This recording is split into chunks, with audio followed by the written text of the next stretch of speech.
Hello বন্ধুরা, good morning. আজকে হচ্ছে শিব চতুর্দশী পরের দিন, মানে চতুর্দশী আজকে ছেড়ে যাবে। তো তার জন্য আমি সকাল সকাল আগে স্নান করে পূজাটা দিয়ে নিয়েছি। কালকে তো আমি পুজো দিয়ে ভাত খেয়েছিলাম, আর আজকে আমি থাকবো উপাস। তার জন্য আজকে মহাদেবকে মন ভরে পূজা করেছি। আজকে ঘি, মধু, টক দই সব কিছু দিয়ে স্নান করে পুজো দিয়েছি। আজকে তোমাদের সঙ্গে পুজোটা শেয়ার করিনি। হ্যালো বন্ধুরা, তো তোমাদের সঙ্গে আজকে আর জল ঢালাটা শেয়ার করিনি। তো তোমরা কে কে কালকে জল ঢেলেছো, আজকে জল ঢেলেছো? তো আমি তো কালকেও জল ঢেলেছি, বাড়িতেই ঢেলেছি, আজকেও ঢেলেছি বাড়িতে। তো কালকে একটু দুধ দিয়ে ঢেলেছি, আজকে প্রপার একবার ঘি, মধু, তারপরে টক দই, দুধ দিয়ে ঢেলেছি। তো কে কে উপাস আছে অবশ্যই জানিও। আমি আজকে উপাস আছি। আজকে আসলে ভাতটা শুধু খাবো না, তো সাবু কলা চা খেয়েছি। তো কালকে উপাস থাকিনি, কালকে জল ঢেলে নিরামিষ ভাত খেয়েছি। আজকে উপাস থাকবো, মানে ভাত খাবো না। তো সকালে চা খাওয়া দাওয়া হয়ে গেছে। এখন এই যে মামামের জন্য সুজি বানিয়েছি। তো সারাদিন কি কি করি অবশ্যই তোমাদের সঙ্গে শেয়ার করবো, এবং তোমরা অবশ্যই জানিও কে কে উপাস আছো আর কে কে কোথায় জল ঢেলেছো। চলো টাটা। চলো, ওদিকে তো সকালে হয়ে গেল কাজ, পূজা হয়ে গেছে, চা খেয়েছি। মামামের বাবা কাজে চলে গেছে, জানো তো আজকে সারাদিনে বাড়িতে আসবে না, একবারে রাত্রে। তো মাও চলে গেছে। এখন এই যে আমার দুই সাঙ্গপাঙ্গ বাড়িতে আছে, ওদেরকে একটু প্রসাদ দিয়ে দিলাম, তারপরে আমার কাজ শুরু হবে। উপাস থাকি আর যাই থাকি, সংসারে কাজ তো করতেই হবে, তাই না? কিন্তু আজকে রান্নাটা থেকে ছুটি পেয়েছি, কারণ মাও উপাস থাকবে, মা থাকবে মন্দিরে, আমাদের ক্লাবে মন্দির অমাবস্যা প্রতি মাসে ভোগ হয় সেখানে। আমিও যাব সেখানে, কিন্তু আমি তো অঞ্জলি দেবো না, আমি শিবের উপাস আছে মহাদেবের। তো চলো, খালি মামামকে প্রেসারে ভাত করে খাওয়িয়ে দেবো, আর রাত্রেবেলা দেখা যাক কি হয়। যদি প্রসাদ থাকে তো প্রসাদ খাবো, মানে সরি আমি খাবো না, মামামের বাবা খাবে। তো আজকে রান্নার থেকে ছুটি পেয়েছি। তো যাই হোক, চলো এই যে বিছানাটা আমি উঠে নিই। তো ওই যে লেপের কাভারটা দুদিন ধরে লাগাইনি, ভেবেছিলাম যে লাগিয়ে একেবারে তুলে রেখে দেবো, কিন্তু আমাদের এখানে জানো তো ঠান্ডা এখনও কমেনি। তো রাত্রে প্রচণ্ড ঠান্ডা লাগে, দিনের বেলা গরম লাগলেও রাত্রেবেলা ঠান্ডা লাগে। আর এই লেপের কাভার বলো, ব্ল্যাঙ্কেটের কাভার বলো, লাগাতে যে হ্যাপা, প্রায় 10-15 মিনিট লেগে গেছে আমার লাগাতে। তোমাদেরকে আমি ফাস্ট করে দেখালাম। তো যাই হোক, পরে সফল হয়েছি। আর লাগাতেই হবে, যত কঠিনই হোক না। তো না লাগালে ভালোও লাগে না, মনে হয় কি ঠান্ডাটা বেশি লাগে, গরমটা কম লাগে। তো যাই হোক, চলো ওদিকে ল্যাপের ওষুধটা অনেক কষ্টে লাগিয়ে রেখে এলাম। এখন আমি বিছানাটা ভালো করে ঝাড় দিয়ে তারপরে বিছানাটা সুন্দর করে গুছিয়ে নিই। চলো। তো আজকেও কালকের মতো সকাল সকাল ঘর মোছা হয়ে গেছে, স্নান হয়ে গেছে, কয়েকটা জামা কাপড় ধোয়া হয়ে গেছে। জামা কাপড় ধোয়া তো প্রত্যেক দিনই থাকে। তো এই যে চলো, একে একে সব গুছিয়ে রেখেছি, এখন বালিশগুলো ভালো করে ঝেড়ে রেখে দিই। তো দুপুরবেলা তো মামাম ঘুমাবে, এর জন্য মশারিটা এখন উঠাই না, তো ওখানেই ওইভাবেই থাকে। তো চলো, বালিশগুলো রেখে তারপরে ঘরটা ভালো করে ঝাড় দিয়ে নিব। সকালবেলা মুছে দিচ্ছে, তারপরে পাড়াটা পড়েছে। তো সব কাজ টাজ করে যখন অন্যদিন যে বিছানাটা ঝাড়ি, মানে বিছানা ঝাড়ার পরে যে ঘরটা মুছি, তখন কিন্তু ভালো লাগে। এটাও ভালো লাগে সকাল সকাল ঘর মোছা হয়ে গেলে। তো এই দুটো দিন তো ভালোই লাগলো, সকাল সকাল স্নান পূজা সব হয়ে গেছে। তো পরের দিন থেকে আবার ঢিলামি শুরু হয়ে যাবে, মা সকালে স্নান করে পুজো দেবে, এই আমারই ঢিলামি শুরু হয়ে যাবে। তো চলো, এই যে জামা কাপড়গুলো ভাঁজ করি, ওখানে দুদিনের জামা কাপড় জমে পড়েছিল। বিশেষ করে ঠান্ডা জামা কাপড় বেশি, এর জন্য বিছানাটা ওরকম লাগছে। তো মামামের একটা ভালো সোয়েটার ছিল, ওটা সুকেসে মামামের ওয়ার্ড্রোবে রেখে দিলাম, আর একটা জামা বের করছি, যে দুপুরবেলা তো ভালো গরম লাগে, তো ফুল হাতা তো পরানো যাবে না, বাইরে তো সব ফুল হাতা প্রায়। তো জামাটা বের করলাম, জামাটা ছোটই হয়ে গেছে, কিন্তু জামাগুলো সুন্দর। তো চলো, এই যে সবগুলো ভাঁজ করে রেখে দিই একে একে, যে আমার সোয়েটার কুর্তি টুর্তি সব এখানে দেখো, সবগুলো শীতের জামা কাপড়। এগুলো ভাবছি আর তুলে রেখে দেবো, তুলছি না, কারণ হঠাৎ করে আবার বৃষ্টি হলে আবার লাগে, তার জন্য। তো চলো, সবগুলো একে একে ভাঁজ করে নিই। কতগুলো জামা কাপড় জমেছিল দেখো। চলো, আমি আগে জামা কাপড়গুলো ভাঁজ করে নিই, তোমরা দেখতে থাকো ততক্ষণ।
চলো, অনেক কষ্টে যে জামা কাপড়গুলো ভাঁজ করা হতো, তো ভাবলাম আজকে ঠিকই করে নিয়েছিলাম যে এই বেলাতে জামা কাপড়গুলো ভাঁজ করে নেব, কারণ এই যে উপাস আছি, আবার একটু মন্দিরে যাব, এসে আর মন চাবে না যে ভাঁজ করি। এইভাবে এই করে করে যেন জমে যায়, এই করে করে জামা কাপড়গুলো জমে যায়। আর সন্ধ্যার পরে আমারও ইচ্ছা করে না কেন জানি, তো সারাদিন কাজ করার পরে সন্ধ্যার পরে আর ইচ্ছা করে না।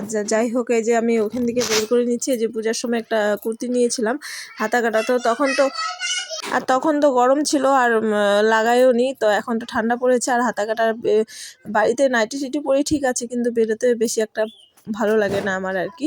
তো যাই হোক, এগুলো বের করছি, বের করে যে হাতাটা লাগিয়ে নিয়ে আসবো।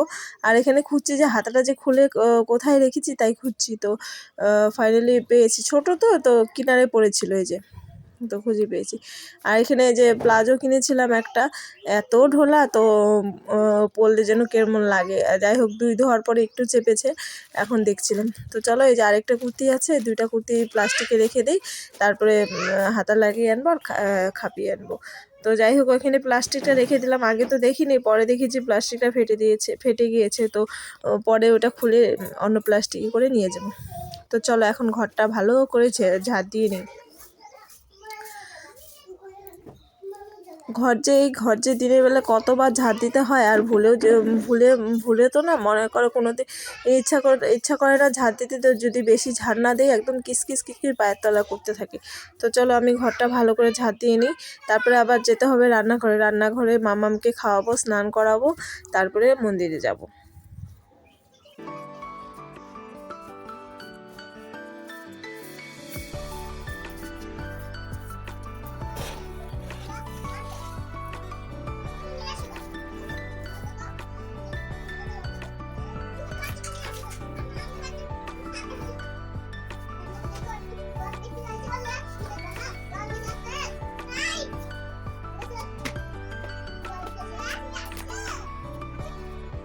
আর এই যে আমার ঘরটা তোমাদের একটু ঘুরিয়ে দেখে দেই, একদম পরিষ্কার গোছানো আছে। অতটা গোছাতে পারি না, যতটুকু আছে বা যেভাবে আছে, যতটুকু যা আছে তাই দিয়ে আমি গুছিয়ে রাখার চেষ্টা করি। আর আগে তো আরও একটু পরিষ্কার করে রাখতাম, তো এখন তো ওই যে বোঝোই, বাচ্চা থাকলে যা হয় আর কি, তাও যতটা পারি পরিষ্কার করে রাখার চেষ্টা করি। তো চলো, তোমাদেরকে এক ঝলক আমার রুমটা দেখিয়ে দিলাম। তো এখন চলো দেখি, এই যে দুটা খেলা করছে আর কি নোংরা করছে দেখো। তো আজকে বাইরে গেটটা বন্ধ করে দিয়েছি, আর আজকে আর মাটি আনতে হয়নি। তো রান্নাঘরটা যেমন রেখে গেছিলাম তেমনটাই পড়ে আছে, মানে চা খাওয়ার পরে, মামাকে সুজি খাওয়ার পরে এখন এগুলো পরিষ্কার করবো। যে সুজি করেছি, কড়াইটা নামিয়ে রাখলাম, ওইটা ভিজিয়ে রাখবো। আর এখন এই যে প্রথমে জল গরমটা বসিয়ে দিলাম, এটা স্নান করাবো মামামকে। তারপরে যে প্রেসার কুকারে আগে ভাতটা বসিয়ে সিটি বসিয়ে দিয়ে আমি মামামকে স্নান করিয়ে নিয়ে আসবো। এই যে এখানে আছে চাল, একটু মুগ ডাল, আজকে মুসুরি ডাল দিইনি, টমেটো, গাজর আর পেঁপে। তো চলো, ডালটা এটা সিটি দিয়ে নিই, 4-5টা সিটি দিলে এটা মানে একদম নরম হয়ে যাবে, তখন মেখে খাওয়িয়ে দেবো। তো একটু লবণ দিয়ে নিয়েছি, এখন ঘি দিয়ে দিব, তেল দিব না, ঘিটা দিব, তাহলেই হবে। তো এটা এক রকমের খিচুড়ির মতনই হয়ে গেল, শুধু হলুদটা দেইনি তাই আর কি। তো চলো, জল দিয়ে দিই।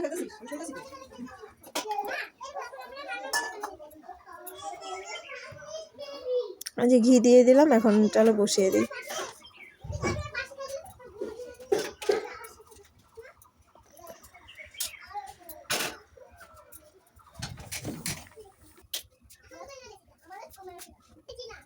আর তারপরে যে জলটা গরম হতে হতে প্রেশারে সিটি পড়ে যাবে, আর ততক্ষণ এই পাশটা গুছিয়ে নিই, সব কিছু পরিষ্কার ঠরিষ্কার করে যাবো, যাতে ওখান থেকে এসে আর কোনো কাজ করতে না হয়। তো চলো, এই যে কয়েকটা বাসন ছিল, বাসনটা জায়গায় রেখে দিই, আর জায়গায় রেখে দিয়ে ভালো করে মানে স্লিপটা মুছে নিব।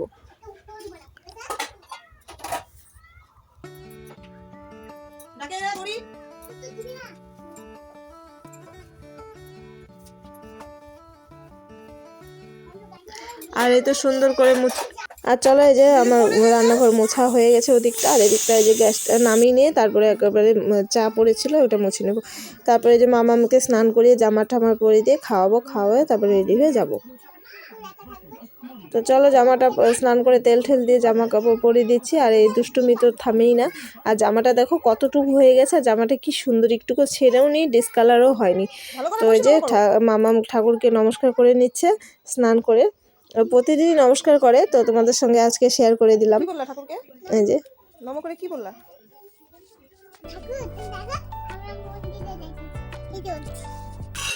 আর এই যে মামামের ভাতটা হয়ে গেছে, এই যে গাজর আলু, বেশি জলও হয়নি আবার কম জলও হয়নি। তো চলো মেখে খাওয়াই দেই।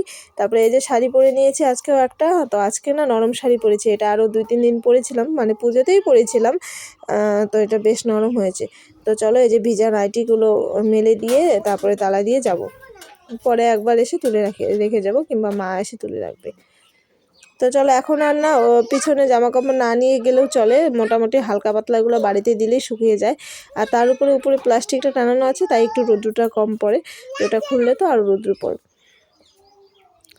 তো এখন রোদ্রুটা বেশ উঠেছে। তো চলো জামা কাপড়টা তো মেলে দিলাম, এখন ঘরের লাইটটা বন্ধ করে দরজা দিয়ে চলো যাওয়া যাক।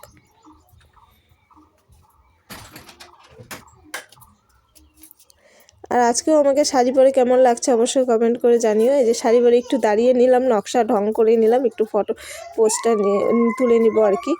তো চলো যাওয়া যাক।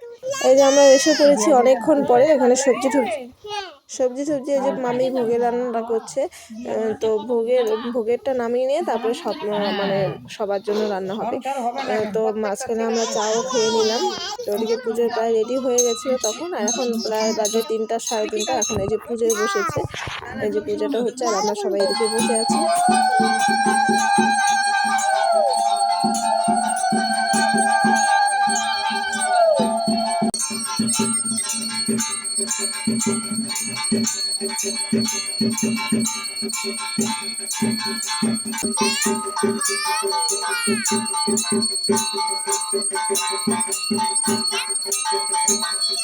আর মামামের ঘুমের সময় ঘুমটা আজকে দুপুরে হলো না, তো সন্ধ্যার সময় বাড়িতে গিয়ে ঘুমিয়ে পড়েছিল, আর মানে দুষ্টুমি করছে, দেখো কিরকম করছে। তো চলো এই যে পরে প্রসাদ বিতরণের পালা, এই যে প্রসাদ বাড়া হচ্ছে। তো অনেকক্ষণ পরে সবাইকে প্রসাদ দিয়ে চলে এসেছি। এই যে আমি সাবু মাখাটাও খেয়ে নিয়েছি। আজকের মতন ভিডিওটা এখানেই রাখছি, কালকে আবার দেখা হবে, টাটা।